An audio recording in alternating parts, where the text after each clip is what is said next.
सुप्रभात मंडळी. मी नीलिमा पटवर्धन आणि आपण वाचत आहोत मीनाक्षीताई देशमुख यांनी लिहिलेली अहिल्यादेवी ही लेखमाला. कालच्या पुढे सुरू करते. मल्हाररावांनी पुढं लिहिलं, सोबत्या संगे दिलजमाई करावी म्हणून चांभार गोंदियास जाऊन शिंद्यांना भेटीस्तव निरोप दिला. वाटलं लहान थोरांचं सांत्वन करावं, पण आमचं मन कुणालाच कळत नाही. त्यांनी उलट निरोप पाठवला, तुमची आमची भेट आता स्वर्गीच होईल. श्रीमंतांनी मध्यस्थी केली, पण समेट घडला नाही. पुरी खोल जखम झाली, पीळ अधिकच घट्ट झाला. मार्तंडाची इच्छा. पुढे लिहिले, 12 वर्षांचे मालेराव आणि 9 वर्षांच्या मुक्ताबाईंच्या लग्नाच्या मसलती करून ठेवाव्या. मालेरावांचे लग्न म्हणताच अहिल्यांच्या पोटात खड्डा पडला. कुणा अश्राप निरागस मुलीला या पोराबरोबर कसं बांधावं?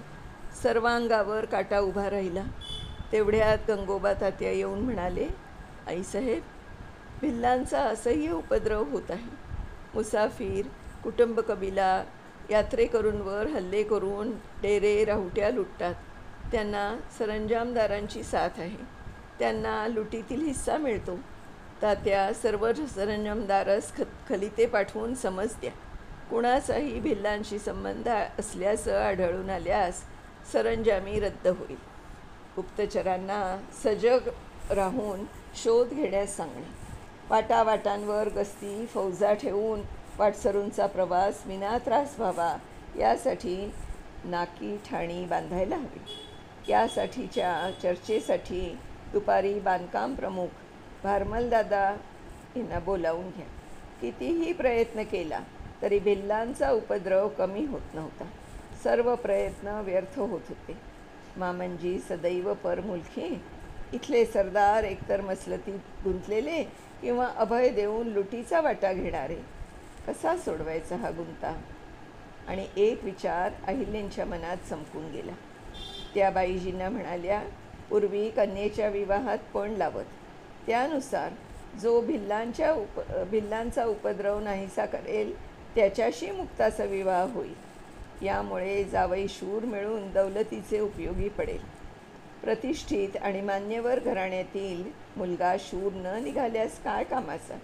त्यापेक्षा एखादा गरीब घरातील असेल पण देखणा शूर असला आणि तो होळकरांचा जावई झाला की त्यास प्रतिष्ठेस काय कमी?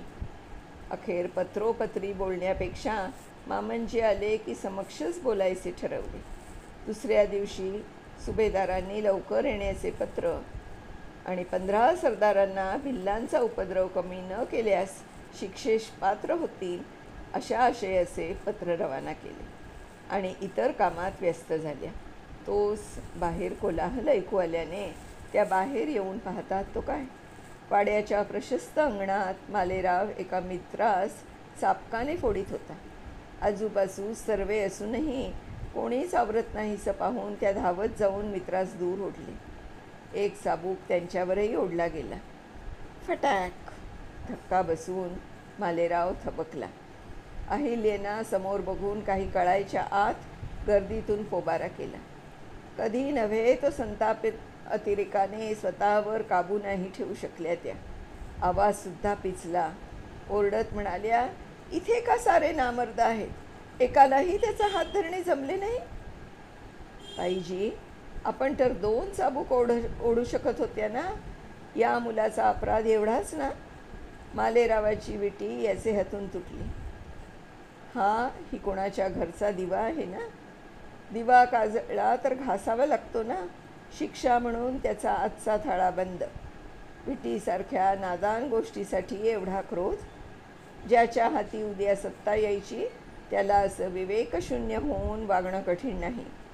याग वेळी सावरणं, कडक शासन होणं गरजेचं आहे. असं म्हणत जिथे मालेराव लपून बसला तिथे जाऊन त्याच्यावर चापकांच्या फटक्यांचा आणि मालेरावांच्या किंकाळण्याचा आवाज वातावरणात घुमत राहिला. मल्हारराव आलेत ही आनंद वार्ता घेऊनच पहाडाची लेक मैना मालेरावांसाठी पसंत करून आली. वरवर जरी आनंद वाटत असला तरी त्या न देखल्या मुलीसाठी अहिल्याचा जीव आखरंदू लागला. आपलेच प्राक्तन सुनेच्या कपाळी. अहिल्या आत निघून गेल्यावर बाईची पतीला हळूच म्हणाल्या, मुक्तेच्या लग्नाविषयी अहिल्याच्या मनात काही वेगळंच. आमच्या अहिल्योबावर पूर्ण भरोसा आहे. त्यांनी जे ठरवलं असेल ते नक्कीच योग्य असेल. आणि बाईजींनी अहिल्याबाईंचा मनसुबा सांगितल्यावर तर मल्हारराव आनंदाने ओढून अहिल्याच्या नावाने हकाटी करू लागले. एवढी मोठी गोष्ट सुचायला जातिवंत मुत्सद्यांचं मन लागतं. आणि तो भिल्लांचा बंदोबस्त करणारा म्लेंछ रोहिला पठाण निघाला तर, धनगर समाजाचा नसला तर, हा प्रश्न तुम्ही अहिलेलाच विचारायचा ना. विचारलं की त्या म्हणाल्या, सद्गुणा शौर्यास जात नसते. प्रकाश, सूर्य, चंद्र, पाणी, आकाश, वाऱ्याला जात आहे का? त्यावेळच्या समाजव्यवस्थेत असा निर्णय घेणं म्हणजे केवढं धाडसाचं. धन्य त्या देवीचे. अहिल्याबाईंचे इतके प्रगल्भ विचार ऐकून मल्हारराव भारावून गेले. अहिल्याबाई आभाळ आहे, त्यांच्या मुत्सद्देगिरीशी आमचाही मुकाबला नाही. आम्ही रांगडे धनगर अडाणी समजतात, पण आता अहिल्याबाईंमुळे अर्थ बदलून मुत्सद्दी म्हणजे धनगर असा शब्द रूढ होणे आहे. तेवढ्यात अहिल्याबाई आल्या. पाठीवरचा चापकाचा वार ठसठसत होता. मनात मैनेचे भविष्य ठुसठुसत होते. अहिल्याबाईंच्या हाती आपला कंठा ठेवत मल्हारराव म्हणाले, तुमच्या मनसुब्यानुसार आमचा नातजावई हा अर्जुन असेल. अहिल्याबाई 2 चमत्कारिक गोष्टी मनाला भावल्या. एक म्हणजे अनुबाई घोरपडेंनी स्वतःचं पथक तयार करून स्वतः त्या नेतृत्व करतात. त्या म्हणाल्या, आम्हीही इंदोरात स्त्रियांचे वर्ग चालू करणार आहोत. दुसरा चमत्कार म्हणजे बुसीच्या ताकदवान तोफा. आम्ही अचंबित होऊन आपला एक अव्वल हिरा कारागिरी शिकण्यासाठी तेथे ठेवून आलो. तो प्रशिक्षित होऊन प्रत्यक्ष इथे आला की आपण इथे माणसं तयार करू शकू. पण अहिल्याबाईंचं सगळं लक्ष सून म्हणून येणाऱ्या दुर्दैवी मुलीकडे लागलं. ती पोर केवढी स्वप्न उराशी बाळगून येईल. मालेराव सद्वर्तनी असते तर आपल्या आनंदाला पारावार राहिला नसता. रात्रीच्या थाळ्यानंतर मल्हारराव म्हणाले, अवघ्या सरदारा तुमचा मनसुबा जाहीर करून टाकला. कर्णोपकर्णी वार्ता फैलून अहिल्यांचा हा निर्णय सगळ्यांना आवडला. त्याचं कळलं. भिल्लांचा उपद्रव निवारणारा आमचा नातजावई येईल. पण जावयापेक्षा सुनेच्या विचारानेच अहिल्यांचं मन खिन्न झालं. कुटीचा डोस जास्त झाल्याने मालेराव झोपूनच होते. त्याला ना लढाईचं आकर्षण ना शौर्य गाजवण्याचं. बापापेक्षाही सर्व दुर्गुणात अग्रेसर. तेवढ्यात मल्हारराव येऊन म्हणाले, आम्ही जेजुरीस गेलो असता तिथे ही पोर महिना भर देवळात कथाकथन करताना दिसली. चौकशी अंती आम्ही सरळ मागणीच घातली. रुक्मिणी स्वयंवर, नलदमयंतीच्या प्रेमकथा रंगवून रसाळ वाणीने कथन करणारी चिमुकली गोड मुलगी. आणि कुठे अवगुणाचा पुतळा मालेराव. आपल्या सुनेला दुर्दैवी म्हणायला लागावं या परता दुर्दैव आणखीन कोणतं असणार.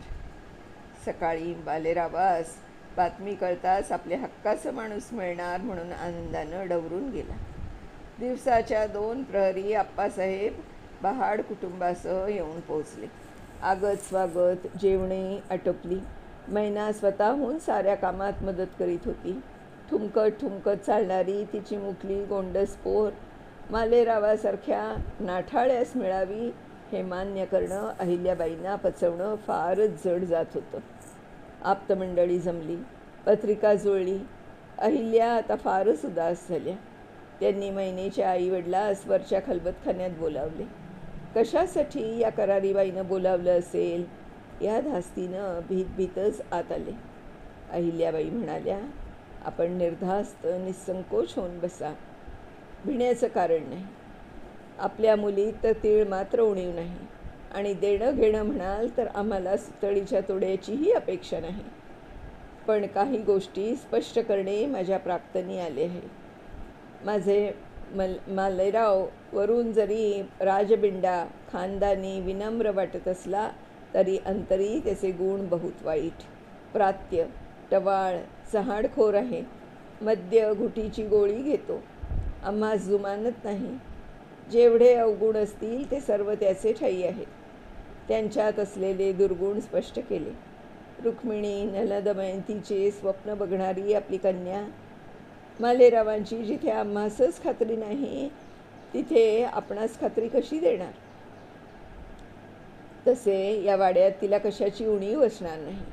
माझ्या सासूबाई आणि आम्ही तिला फुलासारखे जपू, एवढा शब्द आम्ही देऊ शकतो. आमची कन्या आपल्या पुत्रास स्वप्रेमे आकर्षून घेण्यास समर्थ आहे. लग्नानंतर सर्व मार्गी लागेल. ऐसे घडले तर आमच्यासारखे भाग्यवान आम्हीच. एवढे सांगितल्यावर सुभेदाराचं वैभव पाहून होळकरांची सून करवून देण्यास तयार झाले. छावणीचे दिवस असल्याने पावसाळ्यानंतर पहिल्याच मुहूर्तावर बहाडांच्या मैनेचं लगीन मालेरावासंगे लागले. देवदेवक, अवघे लग्नविधी, आहेराचे देणे घेणे यात वैधव्यामुळे अहिल्याना कुठे स्थान नव्हते. त्या फक्त आठवणीत बुडून गेल्या होत्या. मालेरावांच्या लग्नात मुक्तेचा लग्नाचा पण कानोकानी गेला. मुक्ता मैनेची दाट मैत्री जुळली. सावनूरच्या तोफांच्या प्रशिक्षणासाठी ठेवलेला आवाजी सदाशिव परतला. तोफा बनवण्याचा कारखाना त्याच्या हाती सोपवला. मैनाचे सर्व सणवार सगळ्या सासवा मिळून थाटाने साजरा करत होत्या. अशातच 1-1.25 वर्ष कसे गेले ते कळले नाही. मालेरावात थोडी सुधारणा झाल्यासारखं मात्र वाटत होतं. आता बघूया मंडळी उद्याच्या भागात की मालेराव काही खरंच सुधारता आहेत का किंवा कसं. तर भेटूया उद्या नवीन भागासह. तोपर्यंत नमस्कार. ही जी मालिका आहे अहिल्याबाई ही लिहिलेली आहे मीनाक्षीताई देशमुख यांनी आणि मी निलिमा पटवर्धन त्याचं अभिवाचन करते आहे. तर उद्या भेटूया पुढच्या भागासह. तोपर्यंत नमस्कार.